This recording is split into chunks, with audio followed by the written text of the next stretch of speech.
Well, thank you, friends. Shabbat Shalom. Greetings to you all. I hope you all have had a pleasant week. And I hope that everybody's solstice was fantastic. We've now passed the shortest day of the year. Yay! And those increasing lights of the miracle of Hanukkah are always the reminder of increasing light coming back into the world. And we can tell that it comes back into the world because all we have to do is look outside. And I'll remind you about that again later on, my friends. The candles are burnt down. The latkes have been devoured. The dreidels have been put away. Santa has come and visited, if not every house in the universe, at least every house on Earth. Although he has gone to Mars also. All in an evening. And friends, the light that burned on Christmas reminds us to be true to our own North Star. The star that leads you home to where you are loved and nurtured and protected and safe.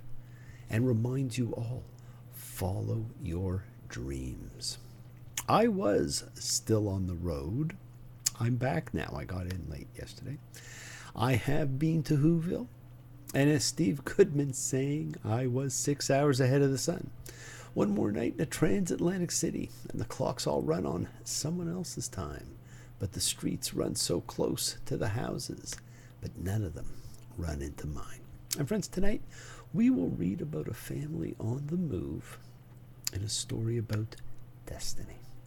Some folks travel for pleasure and other folks just born to roam. Some folks can't stand the pressure, and some of them never come home. And I only go where I have to go.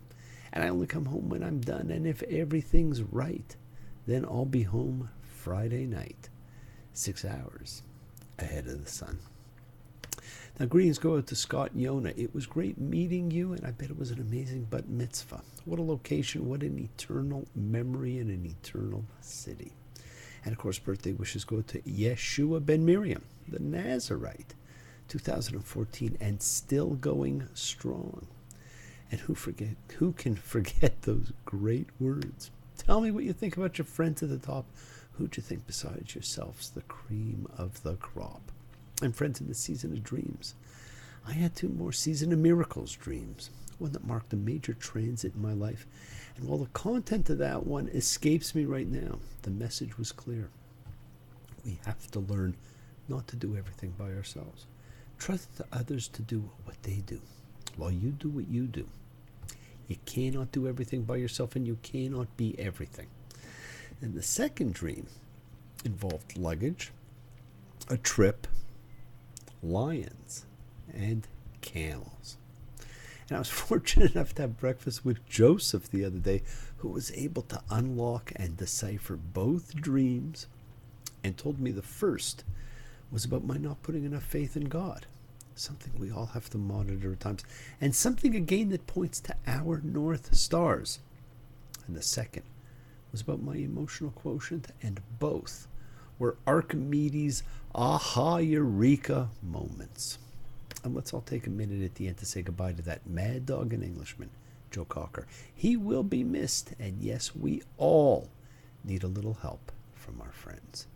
Speaking of which, I was talking with a great friend of mine who had received an invoice from one of her advisors, which was way, way beyond what had been quoted.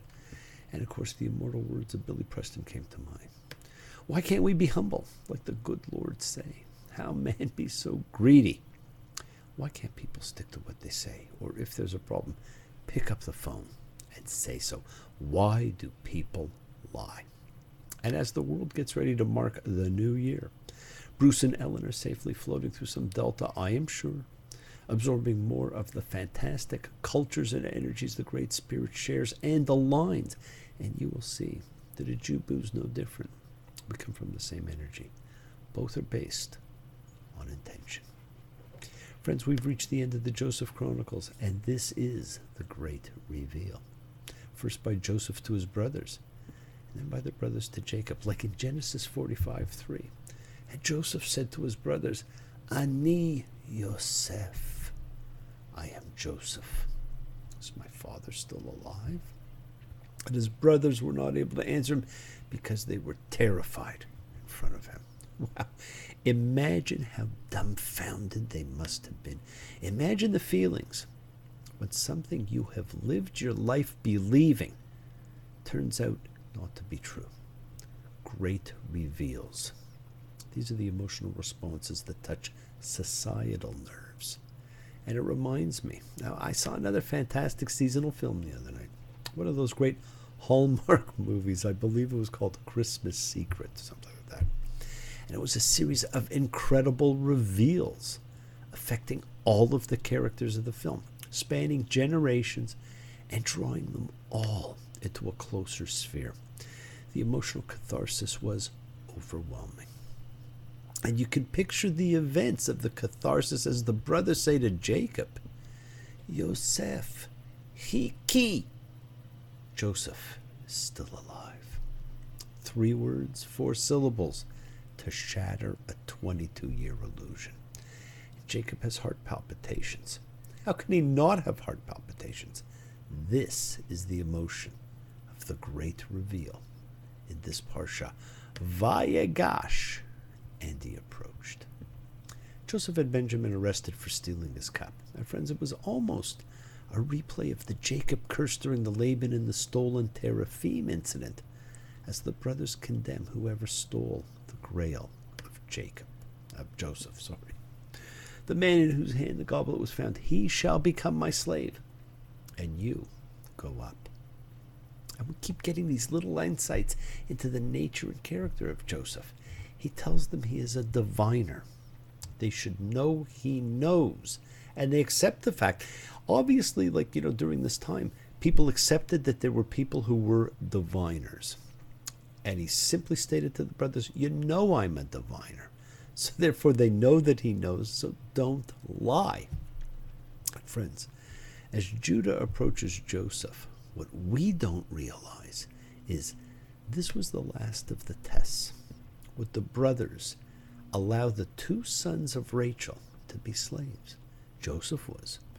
Would Benjamin now join him in that fate? This is the Parsha of destiny. And while so many of us would not be able to exercise the great gift of forgiveness, and I will remind you, friends, it is one of the greatest gifts that we can bestow. And it's central to so many spiritual systems. Joseph demonstrates just such power. He wants only to protect his brothers and his family, and we will see that even more next week. Emotions are running rampant in this family, in this parsha, in this period of reveals. Look at Genesis 45:2. And he wept out loud, and Egypt heard, and Pharaoh's house heard. Cry, baby, cry, make your mother sigh. She's old enough to know better. What a lament. Now, either Pharaoh lived next door and the walls were extremely thin, or this was the loudest, most cathartic lament of all time, the capturing of the extreme emotional roller coaster of relationships, the ultimate snapshot in the theater of life. First one side, then the other. I'm Joseph. Is my father still alive? And his brothers not able to answer him because they were terrified. How could they? They were terrified. And now all of Egypt heard. Can you imagine the sound that must have come out of Joseph? And we're presented with events and incidents which keep pointing to wisdom, knowledge, and connection to the Spirit of God. Rashi had suggested that Joseph was an old soul. And we can see why when he tells the brothers, hey, don't be sad. Let there be no anger in your eyes because you sold me here, because God sent me before you to preserve life. He's telling them that, they shouldn't take any guilt over the whole thing, that it was all part of destiny. Look at the insight at how the nature of the universe and the will of God unfolds. Now, too often, we try to control the movement of things taking place on a grander scheme. This is our example that Joseph understood his destiny. There's a greater power, and sometimes we have to learn to let go and view it from a higher perspective. So when, Rashi talks about Joseph being an old soul, he gets his destiny at an early age. Friends, we are told that it's year 2 of the famine, 5 more to go. So we can figure out how old Joseph is. We can figure out how, many years everything's been going on.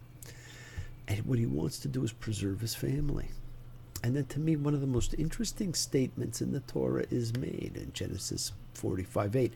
And it's always been connected to this wisdom he exhibited, because it was all part and parcel of the same exchange. It wasn't you who sent me here, but God. And he made me into a father to Pharaoh, and a lord to all his house, and a ruler in all the land of Egypt. And that's become like a throwaway line. That Joseph had become a wise, sensitive man. And like his father, the change in him came during the period in which he had contact with the divine, when he was given that amazing divine power to interpret and unlock dreams. We read about changes that overcome people when they encounter divinity. And we will see that more clearly after Moses' encounter with the burning bush. And even today, people talk about how they're changed by a revelation from God. And while most of our sages and commentators have focused on the realization of divinity, of destiny and wisdom that Joseph exhibits, I want to focus on that other statement, the throwaway statement. History always wants to know, who are these people? Did they exist? And much speculation has surrounded the historic versus the literary with so many of the biblical characters. For some reason, it helps our belief when we can point to the real-life character. Who was Joseph? I don't know, but there are some who believe he was the mysterious Egyptian Yuya. It sounds a little like Yosef, doesn't it? A very strange name. Now, Yuya was a powerful Egyptian courtier during the 18th dynasty. An amazing period. I think it's one of the most fascinating in all of Egypt's history. And it's one that contained Amenhotep III and IV, also known as Akhenaten, who Freud believed was the historic Moses. And it also contained the boy king Tutankhamun in this dynasty. Now, Yuya was married to Tu, an Egyptian noblewoman associated with the royal family, and she held positions in the government and religious hierarchies. And their love story is the type of legends, and their daughter Tai became the great royal wife of Amenhotep III. They may also have been the parents of Ay, A-Y-I, an Egyptian courtier active during the reign of Akhenaten, who also eventually became pharaoh. So interestingly enough, Yuya's origins remain unclear. Nobody knows where he came from or who he was. And his mummy showed that he had been a man of taller than average stature, and it was actually thought that his appearance was not typically Egyptian. And as a result of his unusual name and his unusual features, some Egyptologists believe that he was of foreign origin, and they thought that he could have been an assimilated descendant of Asiatic immigrants or slaves. He served as a key advisor for Amenhotep III, and he held posts such as King's Lieutenant, and he had the title Father of the God, which they believed possibly referred specifically to his being Amenhotep's father-in-law. And friends, he was the only one ever to have such an appellation. Now, I don't know about you, but to me, it sure sounds like this is someone who could quite easily have described himself as father to Pharaoh. And friends, the Judaic connection to ancient Egypt is a fascinating one, and we must not let either current prejudices or illusions of truth project onto ancient cultural connections. Whether Yuya and Joseph are one and the same, no one knows. It really doesn't matter. But I wouldn't be surprised if they were one and the same. Now, after his great reveal, when Joseph tells his brothers to go back to his father and say, God has made me a lord to all Egypt. Come down to me. Don't stand back. we're faced with another defining moment. And this becomes a defining moment for a people. And Pharaoh listens to all of this, and he says, "Take your father and your households and come to me, and I'll give you the best of the land of Egypt, and eat of the fat of the land." Pharaoh wants to provide for Joseph's family. And friends, that's why the book of Exodus and the story of Moses begins by telling us that now there was a Pharaoh who did not know Joseph. Times change. Generations move on. And that became a very important piece of information for us to know. Then, my friends, we get one of those famous few biblical formulae of the double name calling that we've talked about and we'll talk about again. It's a life-defining formula. Abraham, Abraham. Jacob, Jacob. Moses, Moses. In Genesis 46:2, when God said to Israel in night visions, which are dreams, and he said, "Jacob, Jacob." Now, all of these callings, my friends, are completed by "I am here." Abraham said, "I am here." Jacob responds, "I am here." And Moses will respond like that too. "I am here." It also marks the first time we see God actually talk to Jacob. And that, my friends, is his real tie to Abraham and Isaac. In each instance, the formula calls for something, for the saving of life. In the first instance, it was with Abraham. It was calling for the safety and the saving of the life of Isaac. Here, it's assuring Jacob that there's nothing to fear in Egypt, and it's concerned with the saving of a family and all of their lives. And God says that he'll come down, he'll take them to Egypt, and will lead them back. He is providing a prediction of what will come in the future. And with Moses, it will be the saving of the life of a people and a spiritual identity. It's a very amazing formula, my friends. We're then given a toldot, our third genealogy, telling us that there were 70 souls who went to Egypt. And that number becomes an important number during Exodus and during the time of Moses and the elders and the judges. But friends, you will read countless exercises in futility to ensure that the number of people listed comes to 70, by suggesting whether Jacob is counted or not, if Joseph's two sons count, or possibly they only count as half each, and together they make one.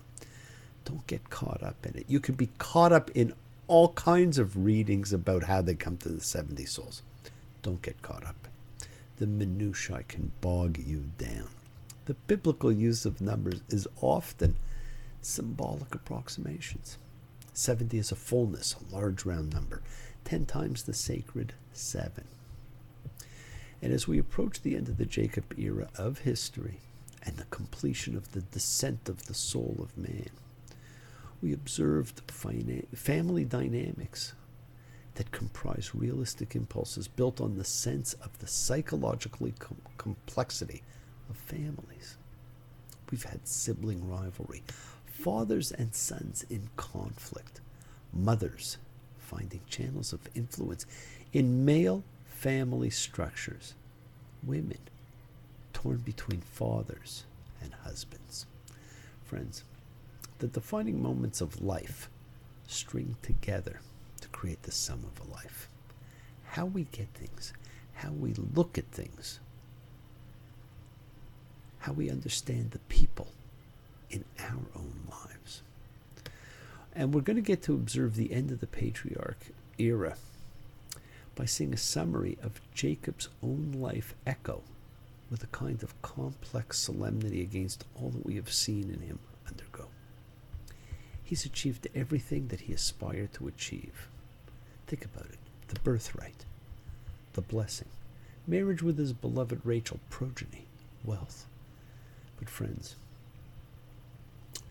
one measure of the profound moral realism of the story is that although he gets everything he wanted, it's not in the way he would have wanted in any instance.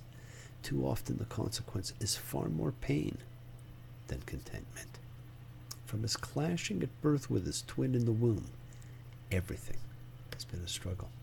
He displaces Esau, but only at the price of fear and lingering guilt and long exile. He gets Rachel, but only by having Leah imposed on him, with all of the domestic strife that entails, and he loses Rachel early in childbirth. He's given a new name by his divine adversary, but he comes away with a permanent wound. He gets the full solar year number of 12 sons, but there is enmity among them. And he spends 22 years, a very important number, continually grieving over his favorite son, who he has believed to be dead that whole time. The defining moments of this life created a story with a happy ending that withholds any simple feeling of happiness at the end. Friends, the destiny of our lives are the products of our defining moments. How are you defining yours? Clouds so swift, rain won't lift, gate won't close, railings froze. Get your mind off of winter time, you ain't going nowhere. Thank you all for joining me. Watch the light increase in your lives every day. And if you forget, like I told you before, just watch it get lighter every day. Love you all. See the miracles in your life. Be well, be happy, be blessed. Light the lights, shine on brightly, and remember, I get by with a little help from my friends. As do we all. See you all next time. Thank you very much for joining me. Shabbat Shalom. Have a fantastic week. Have a wonderful new year, my friends. I'll see you next week, and we'll talk about the new year. Take care. Bye.